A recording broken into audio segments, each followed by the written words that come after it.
નમસ્કાર, ન્યૂઝ બુલેટિનમાં આપનું સ્વાગત છે। હું છું પંકજ શર્મા। શરૂઆત મહત્વપૂર્ણ ખબરથી। પતિનો પત્ની પર હુમલો સીસીટીવીમાં કેદ થયો છે અને આ ઘટના છે અમદાવાદના ખોડિયારનગરની, જ્યાં રાત્રે આ બનાવ બન્યો। પતિ પત્નીને દબોચી હથિયારથી મારતો જોવા મળે છે। મોં પર રૂમાલ બાંધી પત્નીને મારતો દેખાઈ રહ્યો છે। આ તસવીરો જુઓ। આ વિડીયો જે છે એ સીસીટીવીના છે। નિકોલ પોલીસે આ અંગે ફરિયાદ નોંધી છે અને તપાસ હાથ ધરી છે। તસવીરોમાં જોઈ શકાય છે કે કેટલી બેરહેમીથી પિટાઈ કરી રહ્યો છે પતિ તેની પત્નીને। અમદાવાદના ખોડિયારનગરનો રાત્રિનો આ બનાવ છે। પતિ પત્નીને દબોચી હથિયારથી મારતો દેખાય છે। મોં પર રૂમાલ બાંધી પત્નીને મારી રહ્યો છે।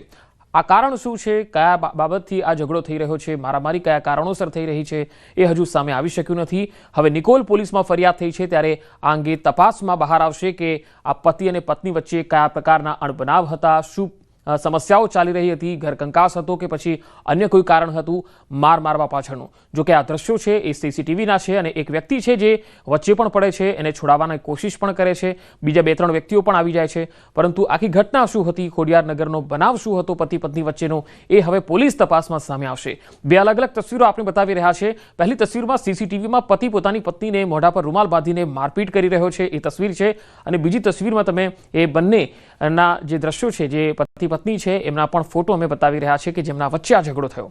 વધુ માહિતી મેળવીએ। સંવાદદાતા ઋત્વિજ સોની મારી સાથે જોડાયા છે। ઋત્વિજ, આજે દ્રશ્યો આવ્યા છે જેમાં પતિ પોતાની પત્નીને બેરહેમીથી પિટાઈ કરી રહ્યો છે, કારણ શું હતું અને સ્થાનિક લોકોને તો ખબર હશે, આ અંગે કોઈ વાતચીત થઈ શકી છે? જી પંકજ, વાત કરીએ તો આજે સમગ્ર બનાવ છે તે ઘરકંકાસની અંદર ક્યાંક બન્યો હોય તેવી આશંકા છે, કારણ કે આજે પતિ પત્ની છે તેમણે લગભગ 4 વર્ષ અગાઉ પ્રેમ લગ્ન કર્યા હતા અને લગભગ 1 વર્ષ બાદ જે ઘરકંકાસ શરૂ થઈ ગયો હતો અને ઘરકંકાસના કારણે તેની આજે ભોગ બનનાર યુવતી છે જેની ઉપર તેના પતિએ હુમલો કર્યો છે, તે યુવતી છેલ્લા 6 માસથી તેના માતા પિતાના ત્યાં પણ રહેવા માટે આવી ગઈ હતી। જોકે ગઈકાલે સમયે જ્યારે તે કામ અર્થે બહાર નીકળી હતી અને તે દરમિયાન ઘર પાસે જે સાગર ડેરી છે ત્યાંથી પસાર થઈ હતી, અચાનક જ તેનો પતિ આવી ગયો હતો અને તેના પતિએ તેના પર હુમલો કર્યો હતો। તેનો પતિ કહેતો કે તારા કારણે જ મારા ભાઈને મૃત્યુ થયું છે, એટલે જે તેનો જે આરોપી છે યુવતીનો પતિ છે તેના નાના ભાઈએ કેટલાક દિવસ અગાઉ પણ તેનું મૃત્યુ થયું હોવાનું જાણવા મળી રહ્યું છે। એટલે હાલમાં સમગ્ર મામલે પોલીસ દ્વારા વધુ તપાસ શરૂ કરવામાં આવી છે। જો કે જે ઘટનાની ગંભીરતાને ધ્યાનમાં રાખીને પોલીસ પણ તાત્કાલિક ઘટના સ્થળ પર પહોંચી ગઈ હતી। જે આસપાસના લોકો છે તે પણ તાત્કાલિક ઘટના સ્થળ પર આવી પહોંચ્યા હતા અને યુવતી છે તેને તાત્કાલિક સારવાર માટે નજીકની હોસ્પિટલમાં ખસેડવામાં આવી હતી, જ્યારે જે હુમલો કરનાર પતિ છે તેને ઝડપીને પોલીસ હવાલે કર્યો। પોલીસ દ્વારા હાલમાં તેની પૂછપરછ કરવામાં આવી રહી છે, કયા કારણોસર હકીકતમાં તેણે આ કૃત્ય કર્યું છે તે અંગે વધુ તપાસ પોલીસે શરૂ કરી છે। ઋત્વિજ, તેની પત્ની છે તેની હાલત કેવી છે, શું તે ગંભીર સ્થિતિમાં છે, ક્યાં તેને ઈજા થઈ છે? હજી વાત કરીએ તો તેને મોટા ભાગે ગળાના ભાગે ઈજા પહોંચી છે। હાલ તે સંપૂર્ણપણે સ્વસ્થ છે, સારવાર અર્થે તેને હોસ્પિટલમાં ખસેડવામાં આવી છે। તેને જે ગળાના ભાગે ઈજા પહોંચી હોવાથી જે સારવાર છે તે કરાઈ છે। જોકે આ મામલે સમગ્ર મામલે પોલીસ દ્વારા વધુ તપાસ પણ કરવામાં આવી રહી છે, પરંતુ હાલ યુવતીની જે તબિયત છે તે બિલકુલ સ્થિર અને સંપૂર્ણ સ્વસ્થ હોવાનું જાણવા મળી રહ્યું છે। જી ઋત્વિજ, આભાર માહિતી આપવા માટે। સુરેન્દ્રનગરના થાન શહેરના આઝાદ ચોકમાં સ્થાનિક પોલીસના વાહન ચેકિંગ દરમિયાન હિટ એન્ડ રનના બનાવમાં 5 થી 6 લોકો ઘાયલ થયા।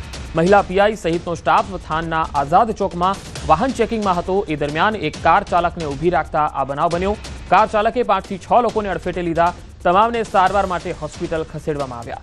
કાર ચાલકનો પોલીસે પીછો કરતા ચાલક આગળ તરફ જઈ કાર મૂકી નાસી છૂટ્યો। પોલીસે કાર ચાલક સામે ગુનો નોંધી અને કાયદેસરની કાર્યવાહી હાથ ધરી। તસવીરોમાં તમે જોઈ શકો છો કેવી રીતે પોલીસે કાર રોકી અને ચાલકે લોકોને અડફેટે લીધા હતા। પોલીસે પીછો કરતા કાર ચાલક કાર મૂકીને ફરાર થતો જોવા મળે છે। પોલીસે ચેકિંગ દરમિયાન હિટ એન્ડ રન થયું અને 6 લોકો ઘાયલ થયા। પોલીસ તેને પકડવા માટે પીછો કરી રહી હતી, ત્યારે કાર ચાલકે કાર ભગાવી હતી। પોલીસે આ કારને રોકાવી। પોલીસે પીછો કરતા ચાલક કાર મૂકીને ફરાર થઈ ગયો હતો। કાર ચાલકનો પીછો કરતી પોલીસ તમે જોઈ શકો છો।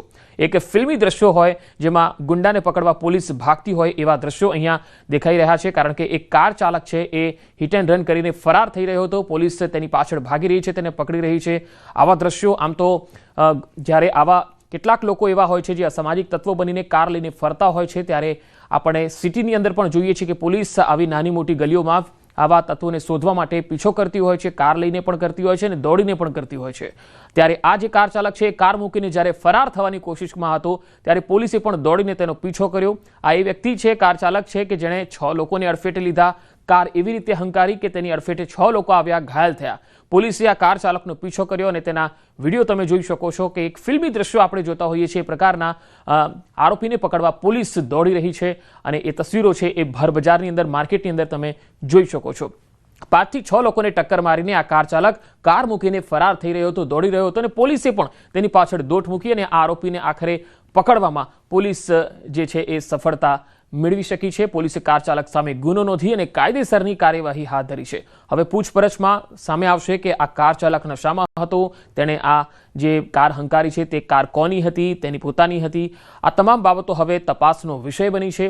હિટ એન્ડ રનનો આ બનાવ તમે તસવીરોમાં જોઈ શકો છો કે પોલીસે કાર રોકી હતી અને ચાલકે લોકોને અડફેટે લીધા અને ત્યારબાદ કાર મૂકીને ફરાર થયો ત્યારે પોલીસે પણ તેનો પીછો કર્યો। વધુ માહિતી મેળવીએ સુરેન્દ્રનગરથી સંવાદદાતા અક્ષય જોશી જોડાયા છે। અક્ષય, આ આરોપી આખરે પોલીસની પકડમાં આવ્યો છે ખરો અને જે દ્રશ્યો જોવા મળી રહ્યા છે ખરેખર આ ફિલ્મી દ્રશ્યો જેવા જ લાગે?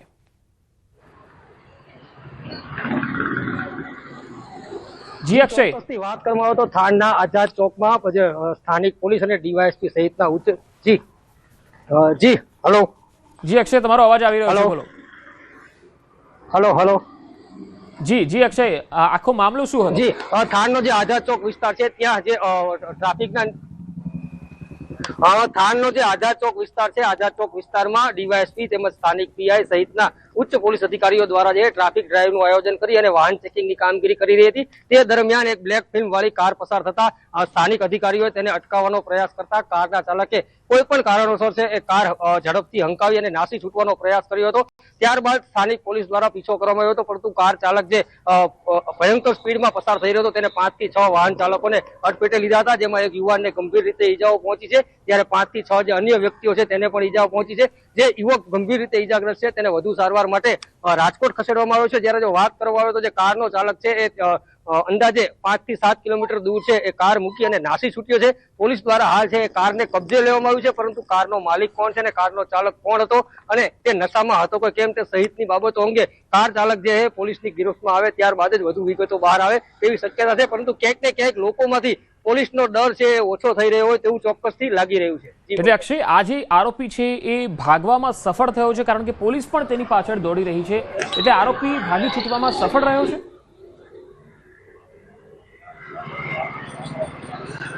જી હા, જે કારનો ચાલક છે તે જે સ્થળ પર તેને રોકવાનો પોલીસે પ્રયાસ કર્યો હતો ત્યાંથી દૂર અંદાજે 4 થી 5 કિલોમીટર જે રસ્તા ઉપર સાઈડમાં કારને મૂકી અને કારનો ચાલક છે એ નાસી છૂટ્યો છે। પોલીસે સ્થળ પરથી કાર કબજે કરી છે અને કાર જે છે એ રાજકોટ પાસિંગની હોવાની હાલ વિગતો બહાર આવી છે। કારના નંબરના આધારે કારના માલિકની શોધખોળ હાથ ધરવામાં આવી છે અને કારનો માલિક કોણ છે અને તે સમયે જે કાર ચાલક નાસી છૂટ્યો છે તે સમયે કોણ કાર ચલાવતું હતું તે સહિતની બાબતો અંગે પોલીસ દ્વારા છે તપાસનો ધમધમાટ શરૂ કરવામાં આવ્યો છે। ટૂંક સમયમાં જ આજે સમગ્ર મામલો છે તે બહાર આવે તેવી પણ શક્યતા છે।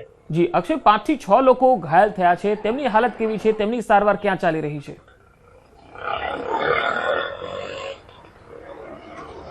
જી પંકજ, જો વાત કરવામાં આવે તો જે 5 જેટલા વ્યક્તિઓ છે તેને સામાન્ય ઈજાઓ પહોંચી છે, તેમને પ્રાથમિક સારવાર જે છે સ્થાનિક હોસ્પિટલમાં આપ્યા બાદ હોસ્પિટલમાંથી રજા આપી દેવામાં આવી છે, પરંતુ એક યુવક છે તેના પગ પર છે એ કાર ચડી ગઈ હતી, તેના કારણે તેને પગના ભાગે ગંભીર ઈજાઓ પહોંચી હતી। તેને પ્રાથમિક સારવાર થાન ખાતે આપી અને વધુ સારવાર માટે રાજકોટ ખાતે ખસેડવામાં આવ્યો છે। ક્યાંક ને ક્યાંક લોકોમાં કાર ચાલક સામે પણ ભરપૂર રોષ જોવા મળી રહ્યો છે અને પોલીસ દ્વારા આ કાર ચાલકને કાયદાનો પાઠ ભણાવવામાં આવે તેવી પણ લોકોમાં માંગ ઉઠવા પામી છે।